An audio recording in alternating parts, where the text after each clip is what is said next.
Good afternoon, listeners, viewers, Kalle Lundahl, and the Swedish glory of a May Day here out in the meadows. We are presently in a very nice meadow of big old oaks, gigantic trees for Swedish standards. And speaking of giants, this would be an excellent opportunity to bring out Jacques Derrida and his article, Not Now, Full Speed Ahead, 7 Missiles, 7 Missives. It's from Diacritics, summer 1984, volume 14, number 2, Nuclear Criticism. And it's published by Johns Hopkins University Press.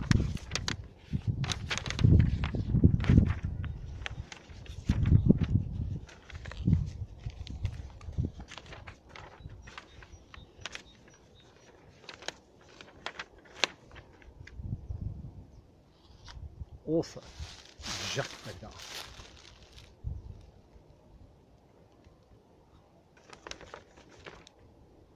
Let me say a word about speed. First, about speed. At the beginning there will have been speed. We are speaking of stakes that are apparently limitless for what is still now and then called humanity.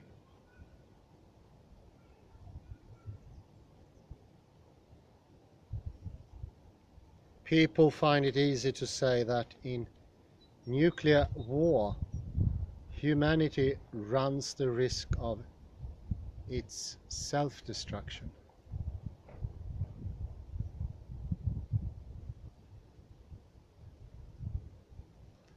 With nothing left over, no remainder.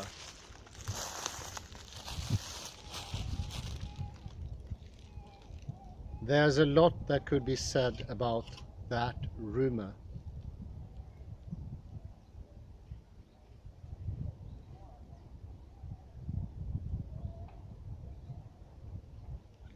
But whatever credence we give it,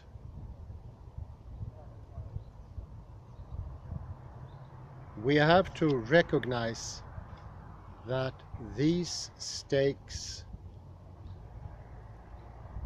appear in the experience of a race.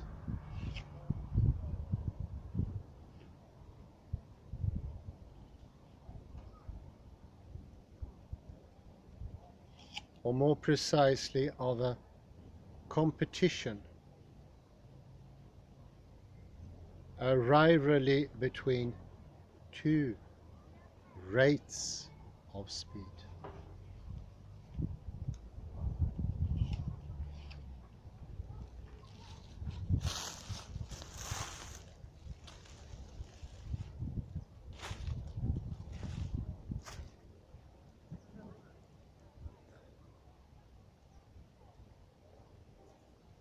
There's a lot that could be said about that rumor. Very important. It is what we call in French a course de vitesse, a speed race.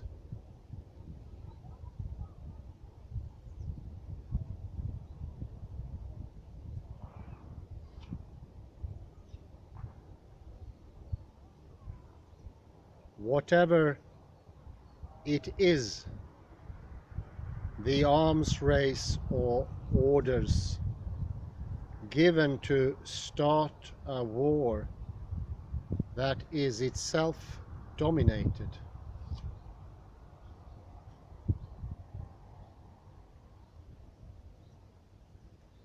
by that economy of speed throughout all zones of its technology.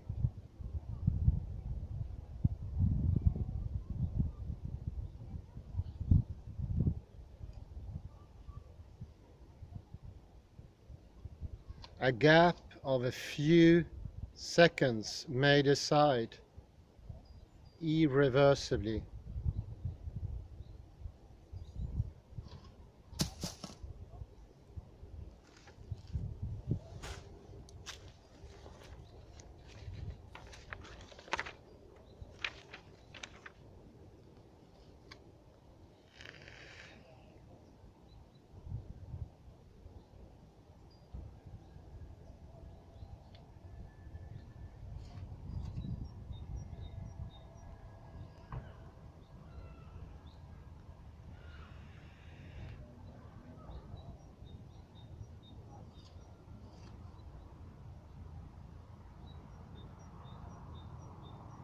The fate of what is still now and then called humanity.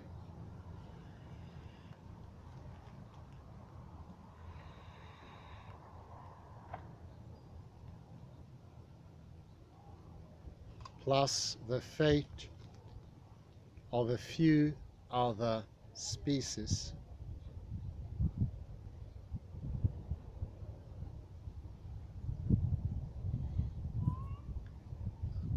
As no doubt we all know, no single instant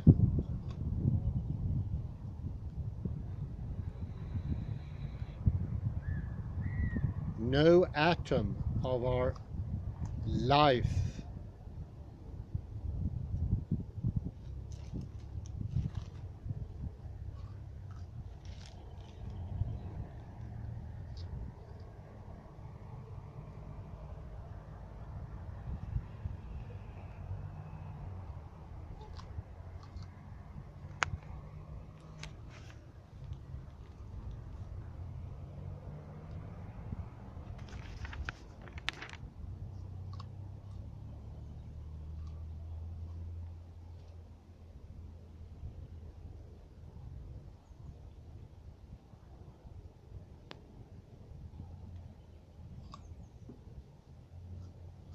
of our relation to the world and to being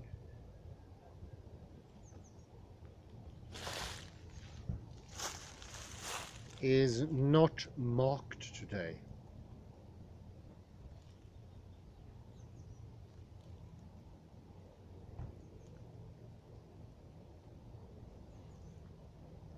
Directly or indirectly. By that speed race.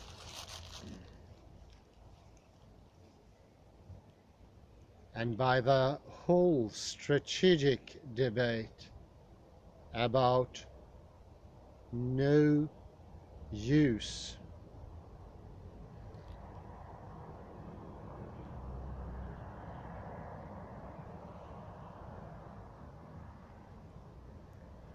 no first use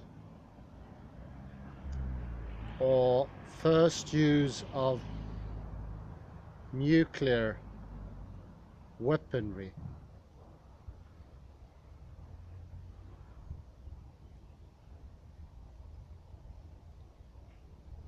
Is this new? Is it the first time in history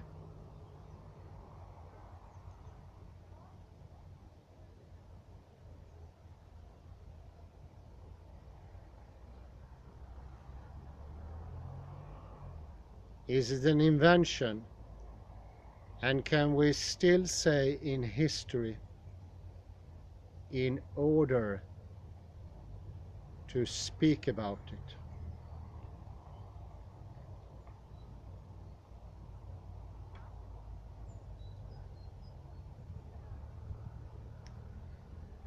The most classical wars were also speed races, in the preparation and in the actual pursuit of the hostilities.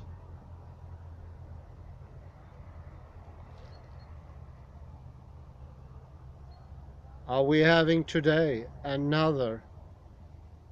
a different experience of speed?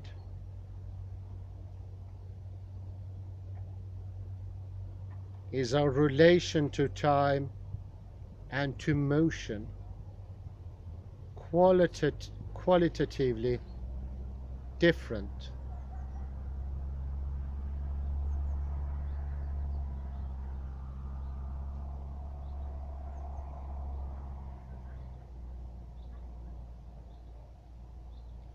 Or must we speak prudently of an extraordinary,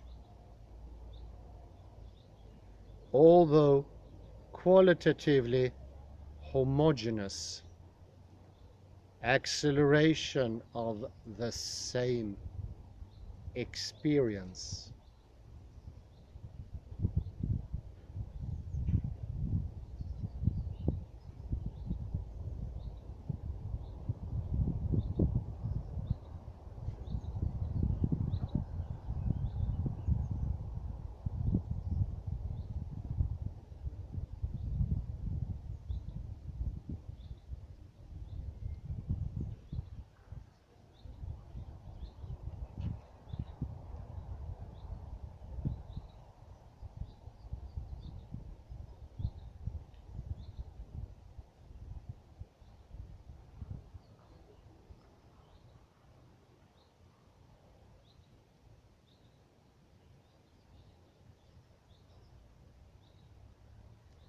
And what temporality do we have in mind when we put the question that way?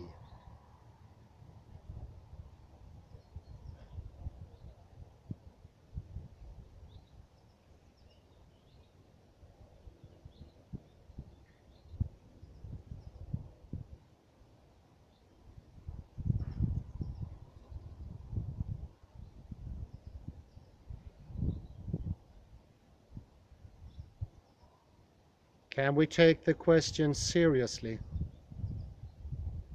without re-elaborating all the problematics of time and motion, from Aristotle to Heidegger,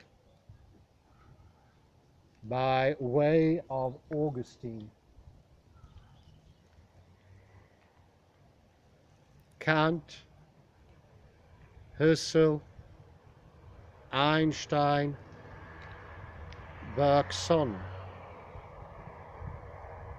and so on?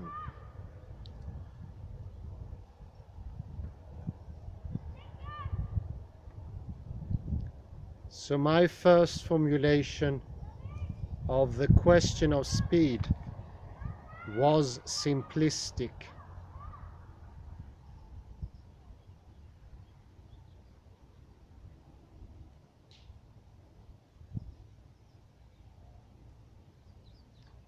It opposed quantity and quality as if a quantitative transformation,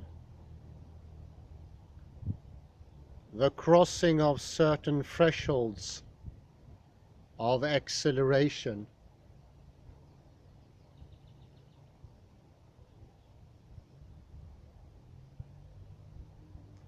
within the general machinery of a culture, with all its techniques for handling, recording, and storing information, could not induce qualitative mutations.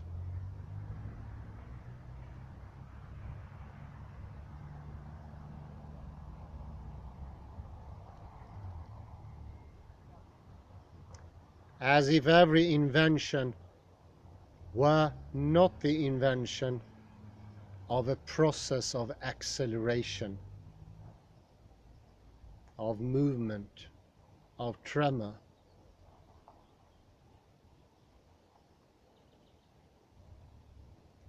Or at the very least, a new experience of speed.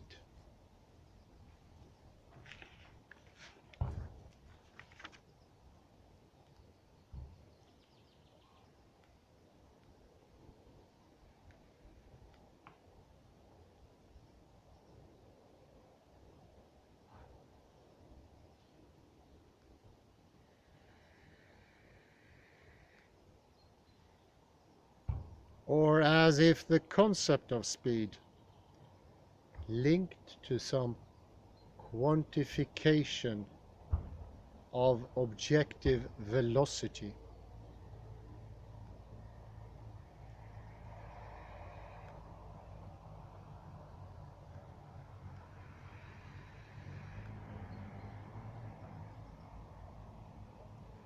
remain within a homogeneous relation to every experience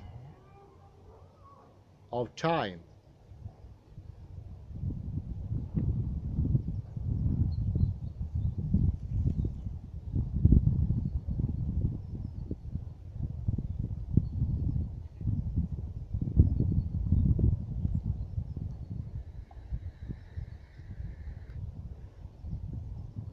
For the human subject, or for a mode of temporalization that the human subject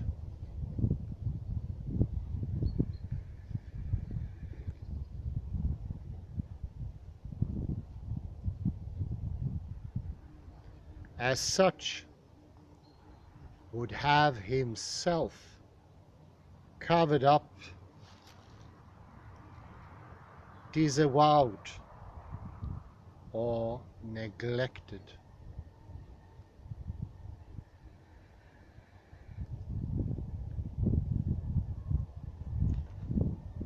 Why have I slowed down my induction this way?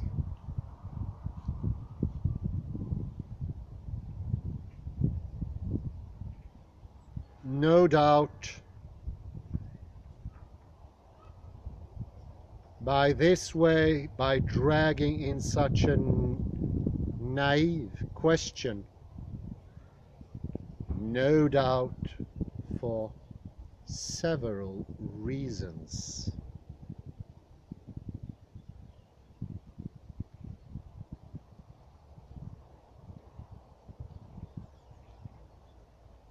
Reason number one. Let us consider the form of the question itself.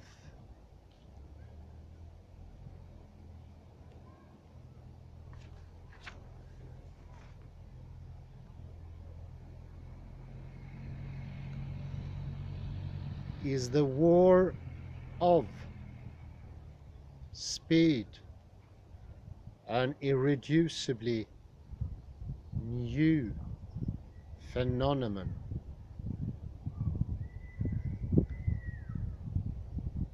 An invention linked to a set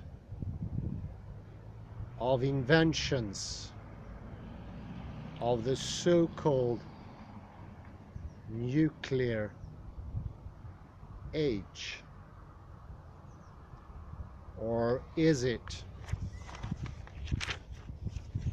rather the brutal acceleration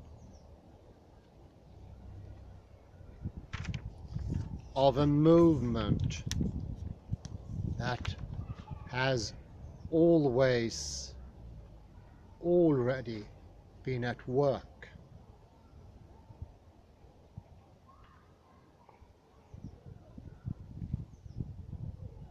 This form of the question perhaps constitutes the most indispensable formal matrix, the keystone, or if you will, nuclear question for any problematics of the nuclear criticism type in all its aspects.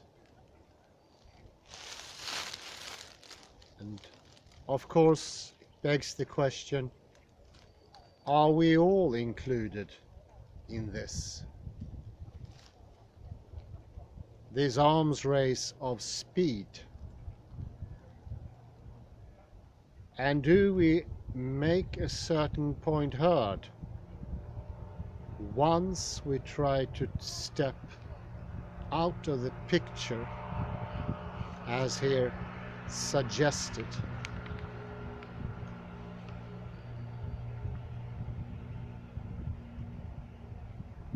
Are we not participatory in what's the speed is going to or for?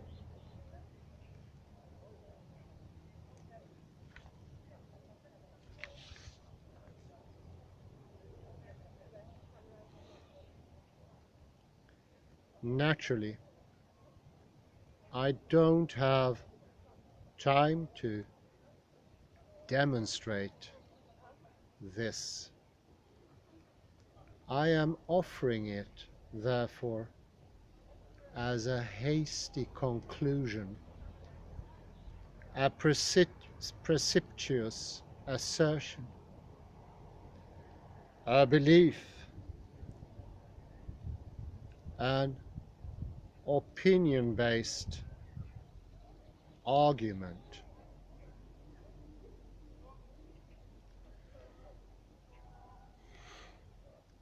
A doctrine or a dogmatic weapon.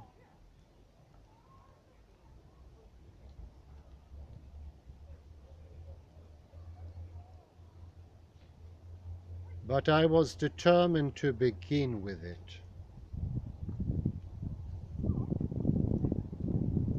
I wanted to begin as quickly as possible with a warning.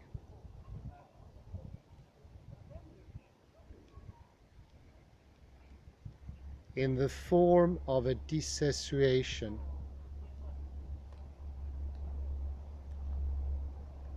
Watch out. Don't go too fast.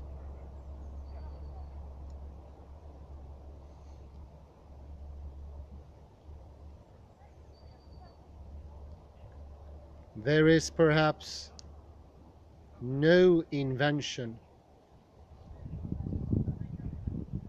no radically new predicate in the situation known as the nuclear age.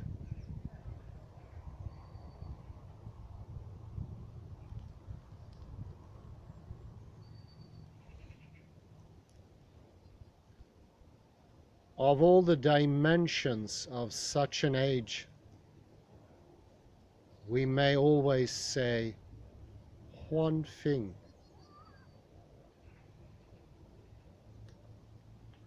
It is neither the first time nor the last.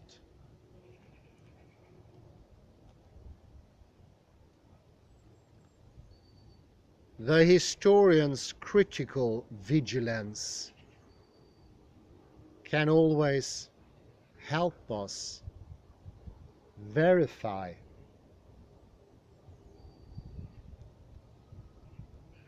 why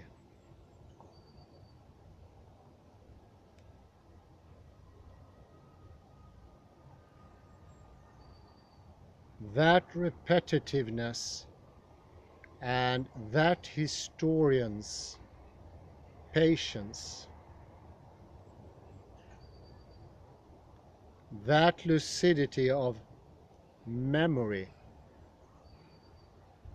must always shed their light on nuclear criticism.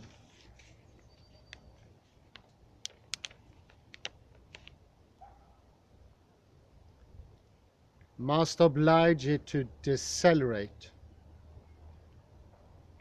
dissuade it from rushing to a conclusion on the subject of speed itself.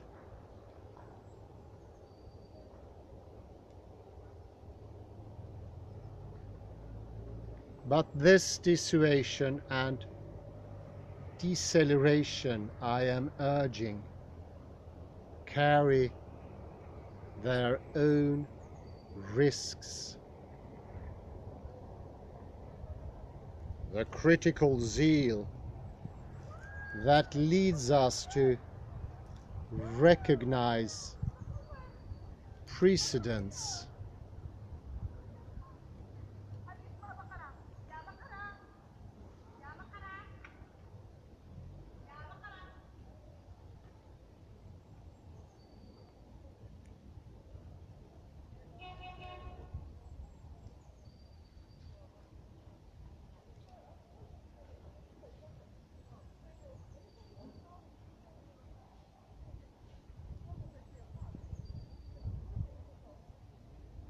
must oblige it to decelerate, dissuade it from rushing to a conclusion on the subject of speed itself.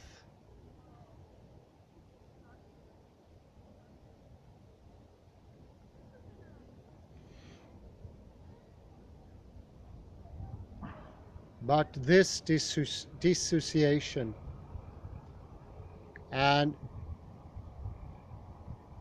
deceleration I'm urging carry their own risks. The critical zeal that leads us to recognize precedents, continuities, and repetitions at every turn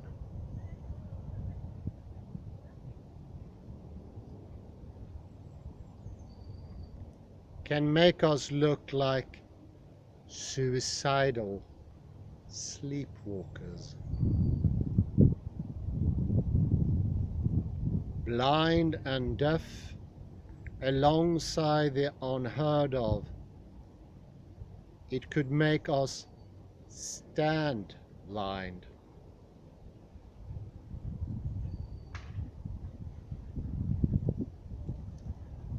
And deaf alongside that which cuts through the assimilating resemblance of discourses. For example, of the apocalyptic or bi-millennialist type, through the analogy of techno-military situations.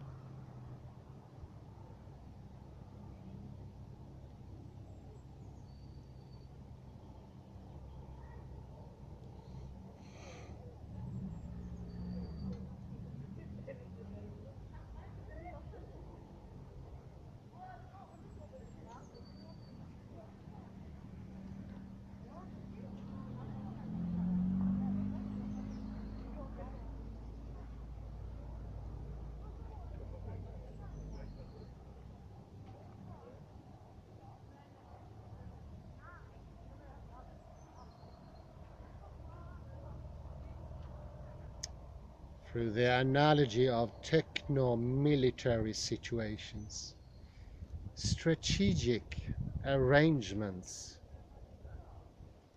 with all the wagers, the last resort calculations, on the brink, their use of chance and risk factors.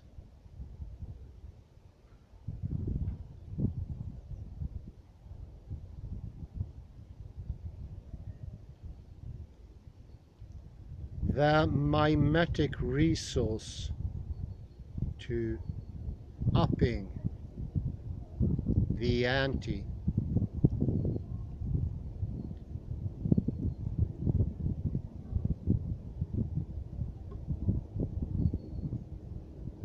And so on, blind and deaf, then alongside what would be absolutely unique. And this critical zeal would seek in the stockpile of history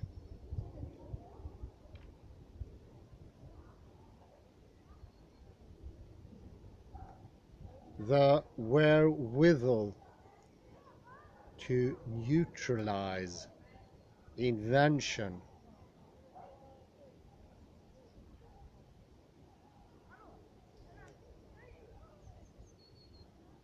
to translate the unknown into an known,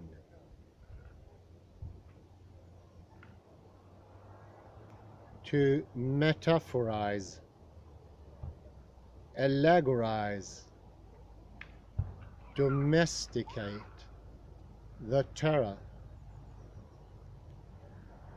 to circumvent with the help of circumlocutions, turns of phrase, domesticate the terror, tropes and strophes, the inescapable catastrophe, the undeviating precipitation toward a remainderless cataclysm.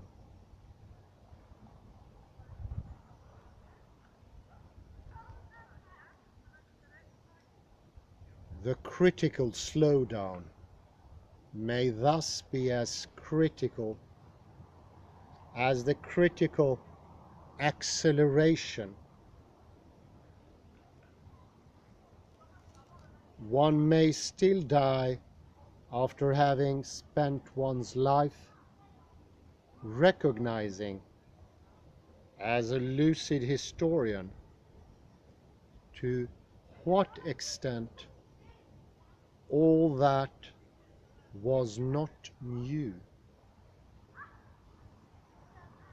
telling oneself that the inventors of the nuclear age or of nuclear criticism did not invent the wheel, or as we say in French, invent the gunpowder.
That's the way one always dies.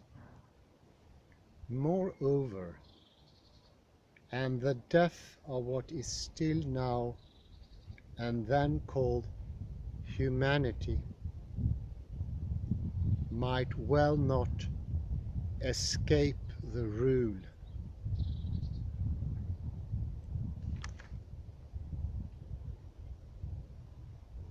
Reason number 2.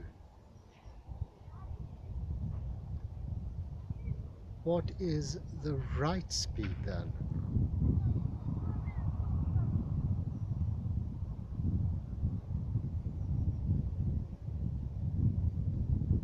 Given our inability to provide good answers for that question,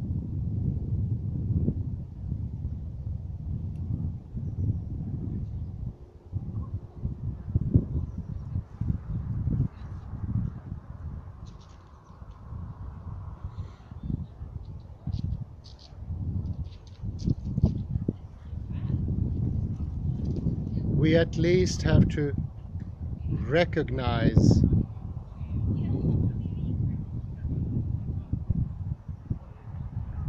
gratefully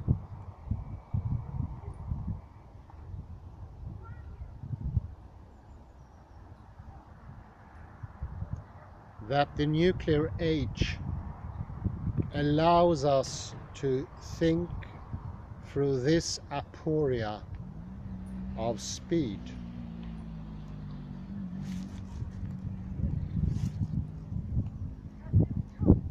It allows us to confront our predicament.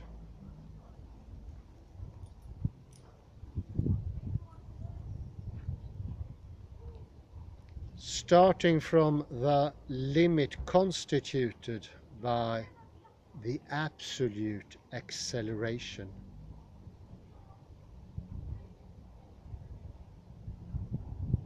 In which the uniqueness of an ultimate event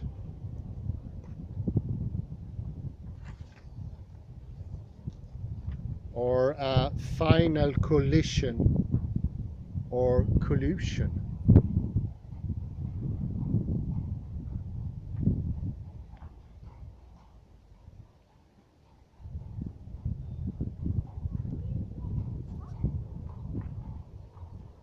the temporalities called subjective and objective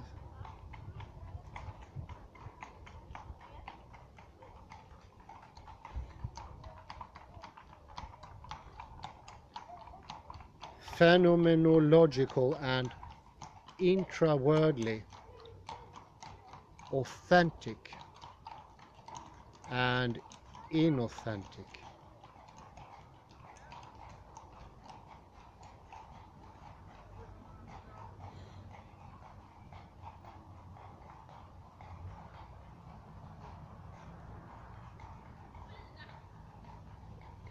Would end up being merged into one another,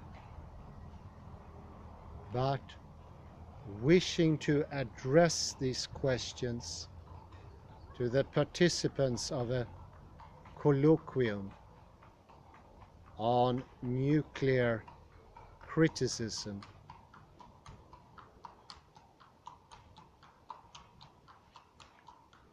I'm also wondering at what speed we have to deal with this aporias, with what rhetoric,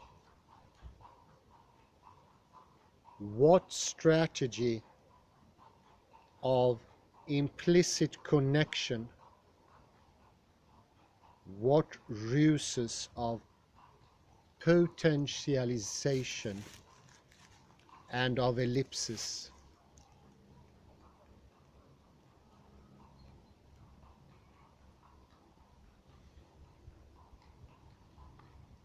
What weapons of irony.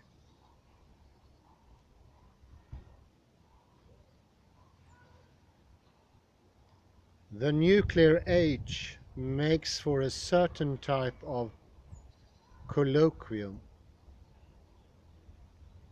with its particular technology of continuum.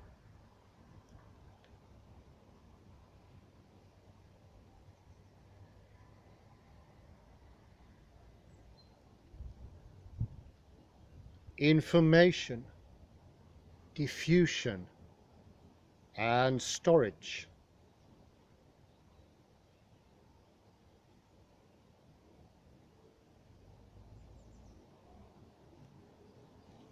Its rhythm of speech.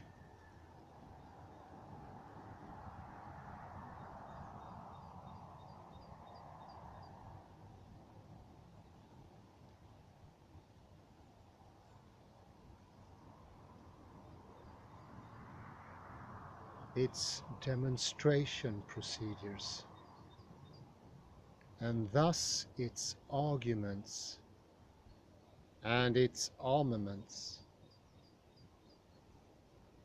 its modes of persuasion or intimidation.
Reason number 3. Having raised very rapidly my question on the subject of speed, I am unilaterally disarming.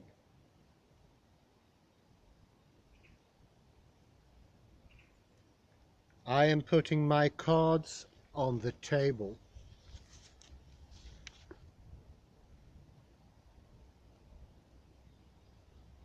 I am announcing that for the want of time for preparation, and time for the speech act, I shall not make a real speech act.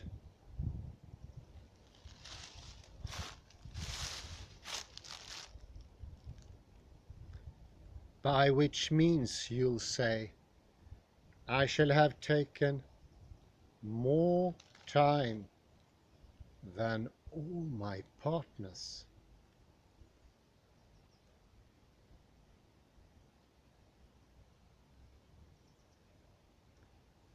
I am thus choosing, as you have already observed, the genre or rhetorical form of tiny atomic nuclei.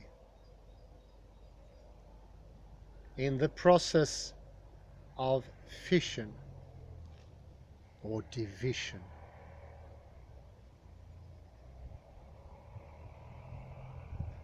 In an uninterruptible chain.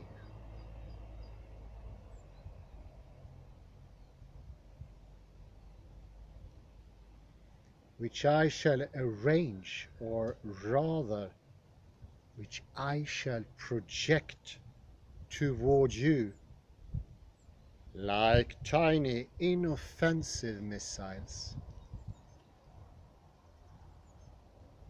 in a discontinuous, more or less haphazard fashion.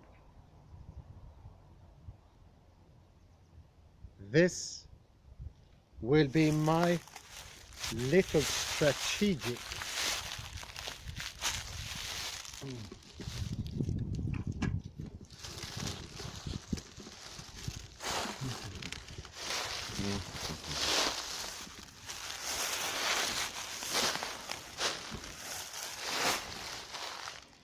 This will be my little strategic.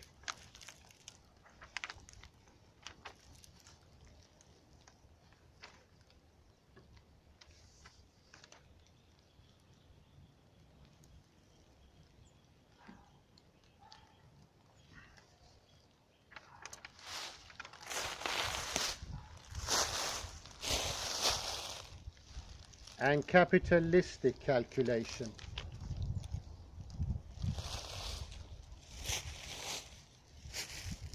In order to say potentially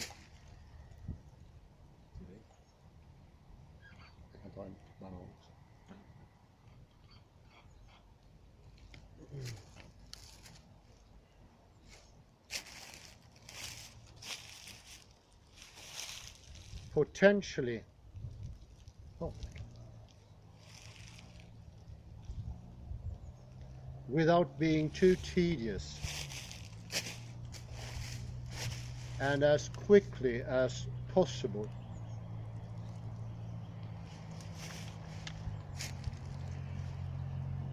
as many things as possible,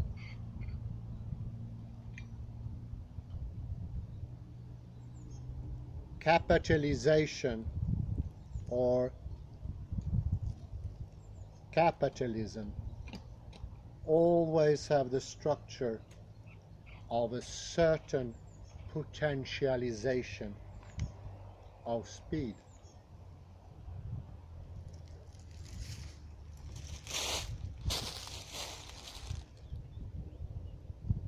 This has been, in 3 points,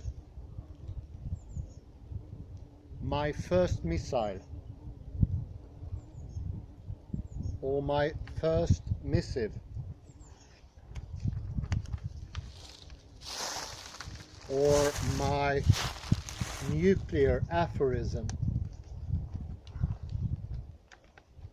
In the beginning, there will have been speed, which is always taking on speed.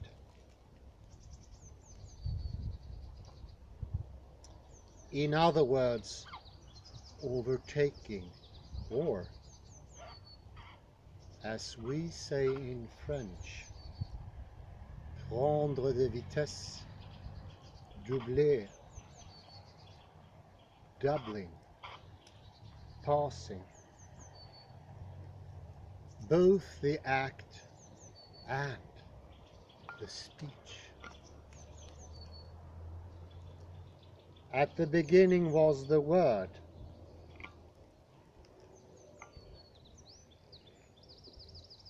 At the beginning was the act. No. At the beginning, faster than the word or the act, there will have been speed, and a speed race between them. But of course, speed was only a beginning for my speech. for my speech act today.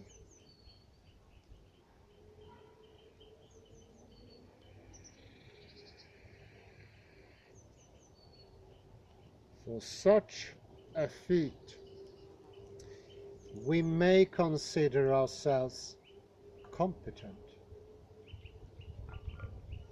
And for the reason I have just stated very quickly, because of speed.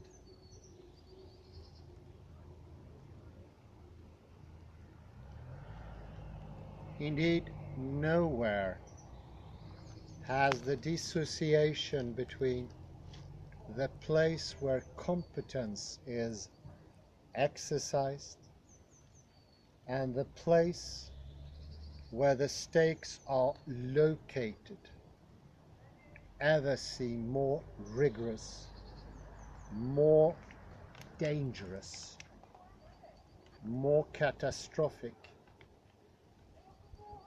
Seemed. That's an important clue. Seemed. I said it is not apparently the first time that dissociation more unbridgeably than ever for ordinary mortals has put in the balance the fate of what is still now and then called humanity as a whole, or even of the earth as a whole, at the very moment when your president is even thinking about waging war beyond the earth. Doesn't that dissociation, which is a dissociation itself, the division and the dislocation of the socius, of the sociality itself, Socius? socius, allow us to think the essence of knowledge and techne itself as socialization and desocialization, as the constitution and deconstruction of the socius. I will take my summary here. Dissociation we mentioned in the previous lecture, 1544. I get the numbers correct here. 1543. Kan jag lite sip på that coffee maybe?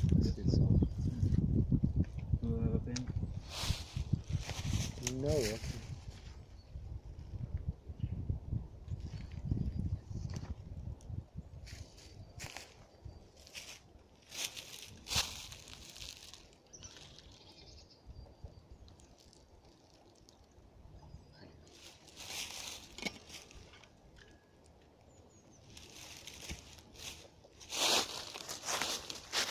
I'm going to put my finger here. Oh, you have a pen. Yeah.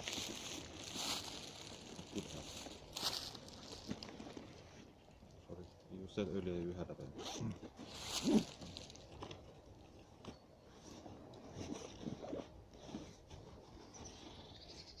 Ah, it's okay, Kalle. No worries. I put my thumb here. We mentioned earlier of dissociation and how we dissociated ourselves in time, against time. A certain type of stabilization, or I would say stagnation, is taking time within time. And this is something that Derrida mentions very often. The stagnative fixation with an absolute now, with its adjuncts, the absolute future and happened.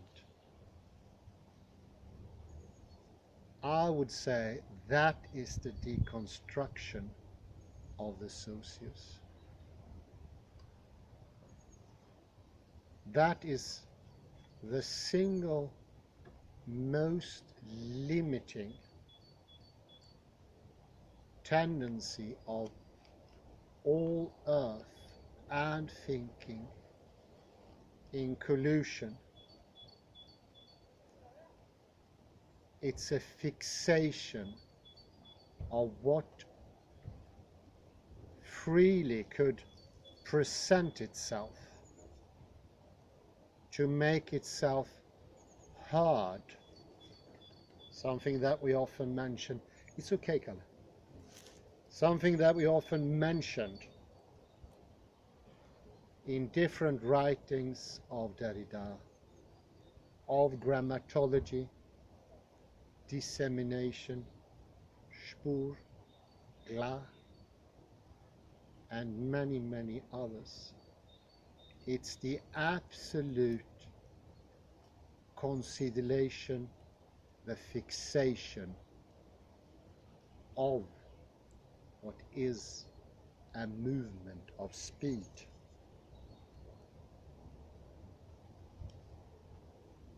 You can call that unspeedful, but it hinders everything. It is becoming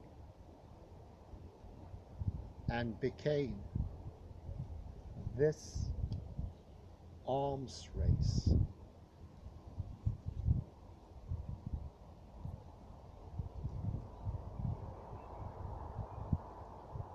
What is it? Well, it's a certain kind of narrowing, of diminishing, making what is more open and has myriads of possibility, narrow, shut, and non-spontaneous, as to do as a repetition of adjectives, as Jacques Derrida often did. A narrowing down of everything.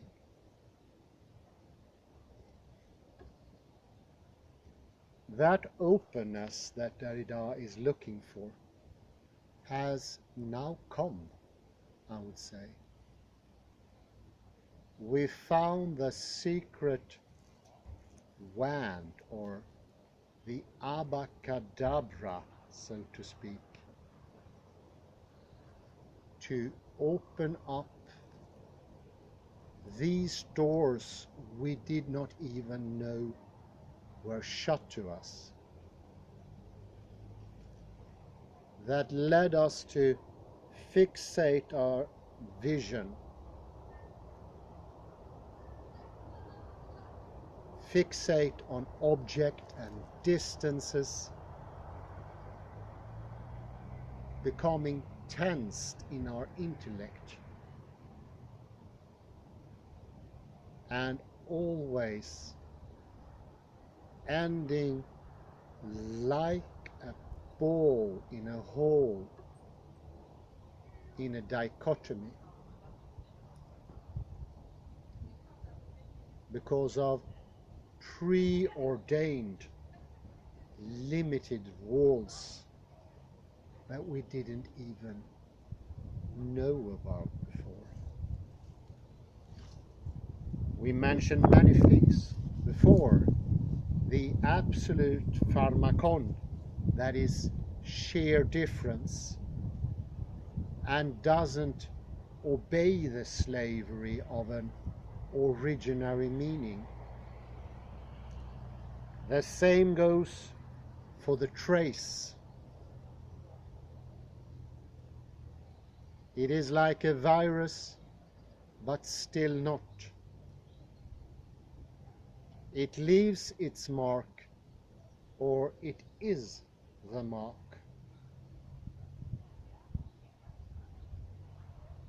It doesn't obey the rules of conceptualization, categorization, because by listening into the voice and defining it, as we remember from autobiography, giving it a name, giving it a direction, or why not a place in time where it originated, we severely limit the full expanse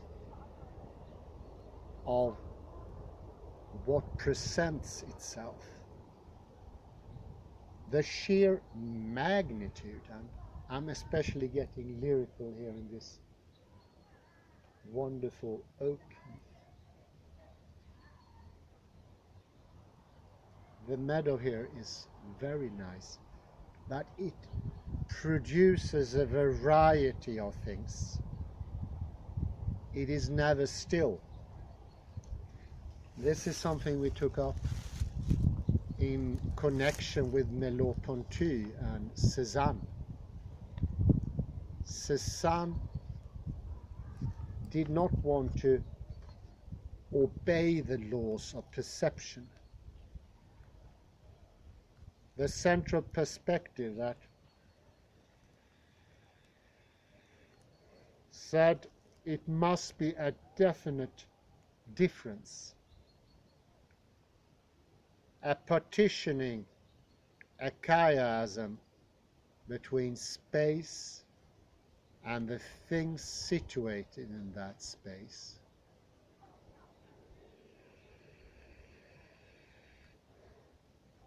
The same goes for time and speed, which is the cousin of time.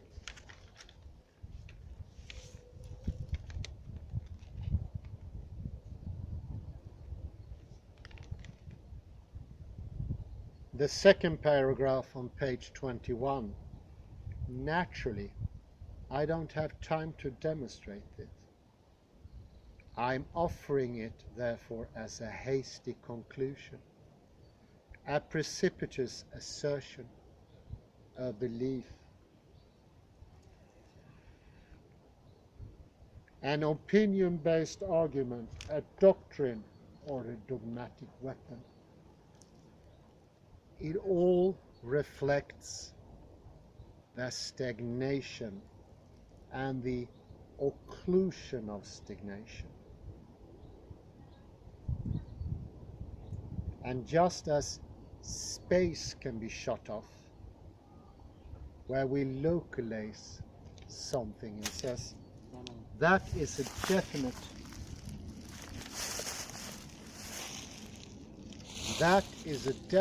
place for something.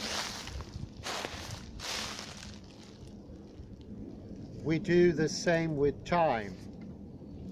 We stagnate it.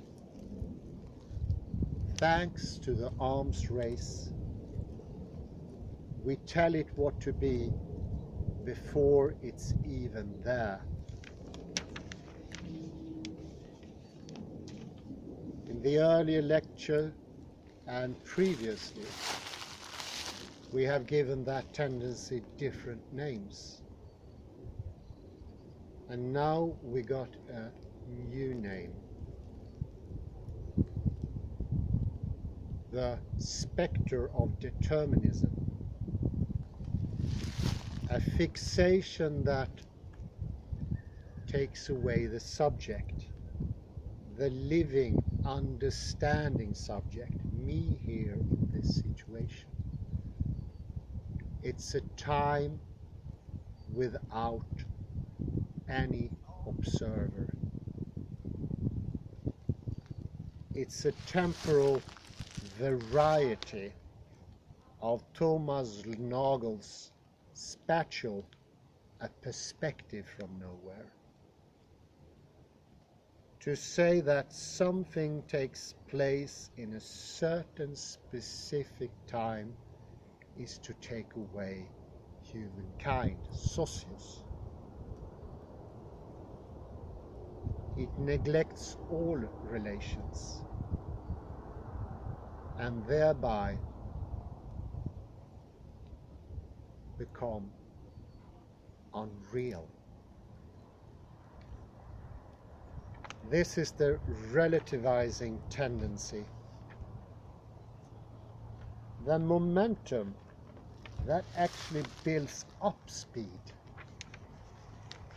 and leads to this acceleration, prendre de vitesse, doubler.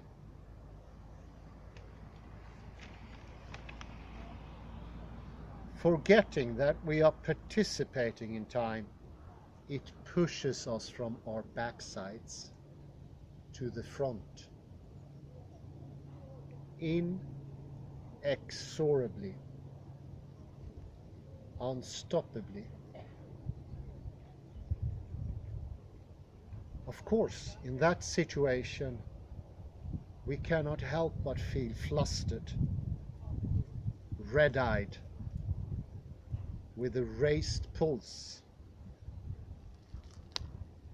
either in society as a whole or on a personal level as human beings. Derrida is pointing to that the speed is catching up by itself.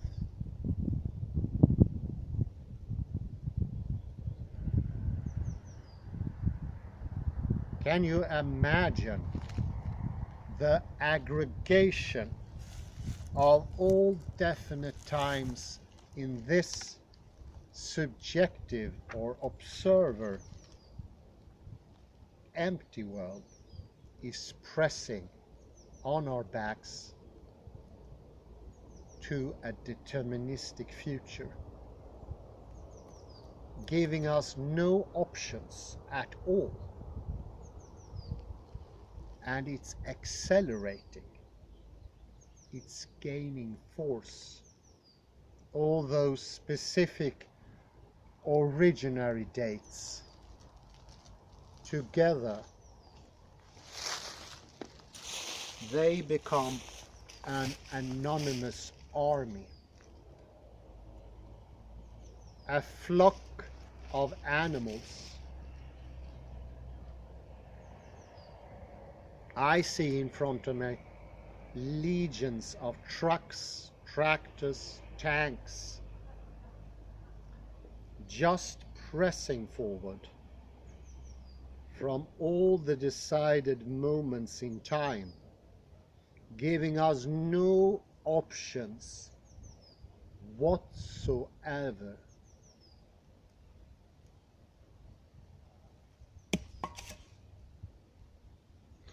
This is the dislocation of the socius.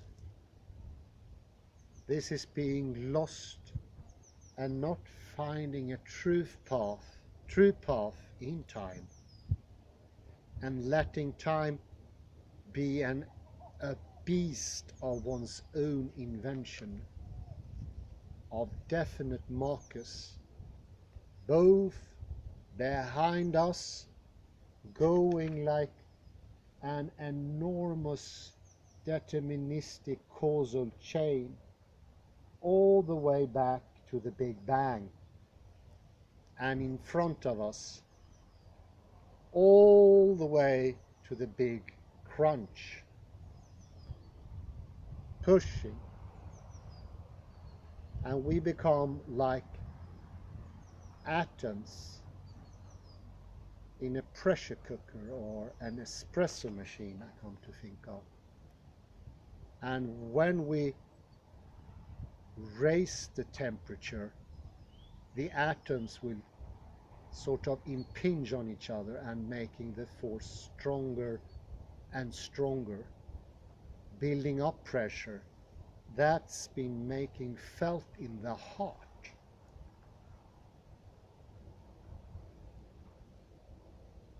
Derrida is here pointing to that could also, on a social level of the whole global village, so to speak, and on a personal level, lead to the apocalypse, to the very end. And this apocalypse doesn't have the promising apocalypse as we mentioned when we went through the previous article, of an apocalyptic tone recently adopted within philosophy. No, this one is mechanistic, it is military, and it lies in our conceptual system. No apocalypse, not now. Full speed ahead. 7 missiles, 7 missives. I think this is a way of showing our out of this distress. On the socius, whether it's me as a person or the society as a whole, where we globally are striving to. And the door that now suddenly opened, we found the key. Simsalabim, abracadabra, whatever you want, Shazam. Why not? It now opens, and millennia after millennia of fixation is easing up. And oddly, in this series is coming together with an easing up of the bodies. We presented earlier with an Alexander technique lesson.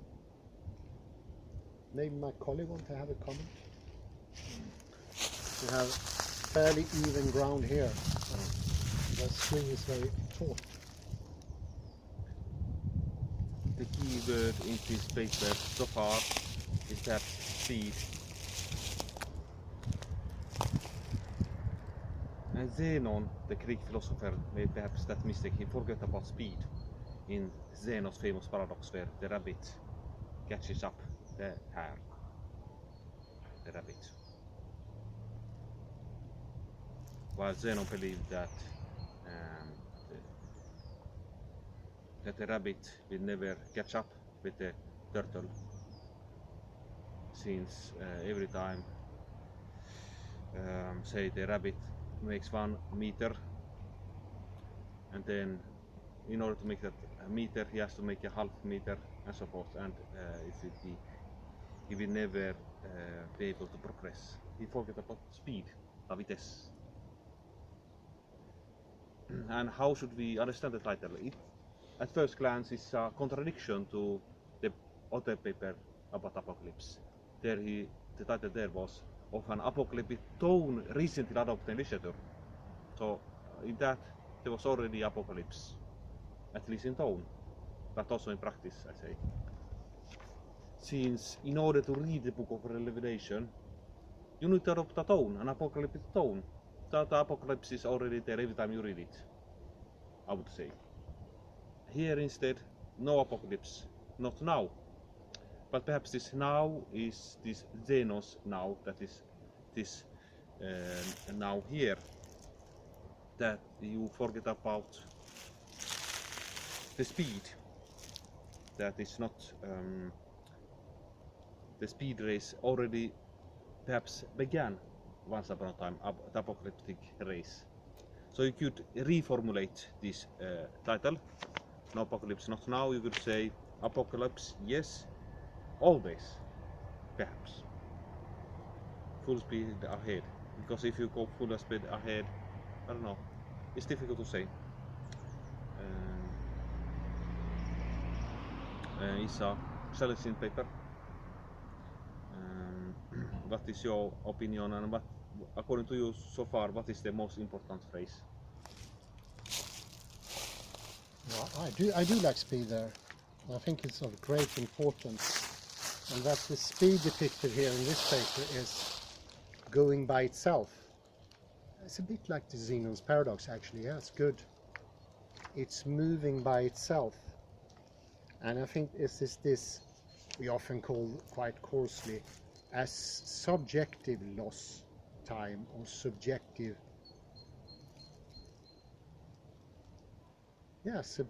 loss, where there's a loss of subjective understanding, which make the time horrendous.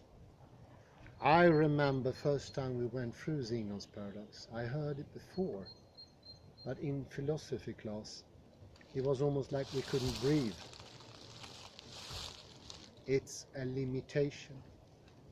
And of course Zenon and no one else have been aware of this limiting outset of understanding. The divisibility we now know of the now is impossible. That misthinking led to this torturous speeding up of things themselves. How many people today do not complain of stress? When things in one's life add up behind you and you're not participatory, as soon as you left the past, all the events are cut in stone, never to be attached or seen by an observer anymore. They come to magically live their own lives. They cannot. They are still live, and the speed disappears, but it's still there. And we will be able now, since we found the door, to take charge of the running horse. There are many horses around here, and I like the metaphor. You take the horse and you ride it. You are the subject and the horse is the objective time. You experience and interpenetrate into the past, thereby changing it. For every time you read something, just as Derrida often said, each time you enter a text, you change it for good. There's no text, there are no originals, there are no events out there by themselves. It's a horrendous thought, but it was until very recently an inevitable thought. I think Derrida had a great intuition about this, and I think now, I hope I don't sound too preposterous, but we can add this to the interpretation, the interlocution of Derrida, that there now is an opening up time. Let the observer even peek into the past and the future. And I think if you're participatory, the speed is not an ineluctable, devilish force almost that presses you every morning, raises your heart pulse, raises your blood pressure, and I think it, so to speak, frictions you in the end. You become fragmatized. This is a way back to the calm and peace in society as well. A peace for mankind. I think we have to end there. I bid you everyone to have a very pleasant afternoon, and thank you very much for your patience with this most difficult text. Bye bye for now. Thank you.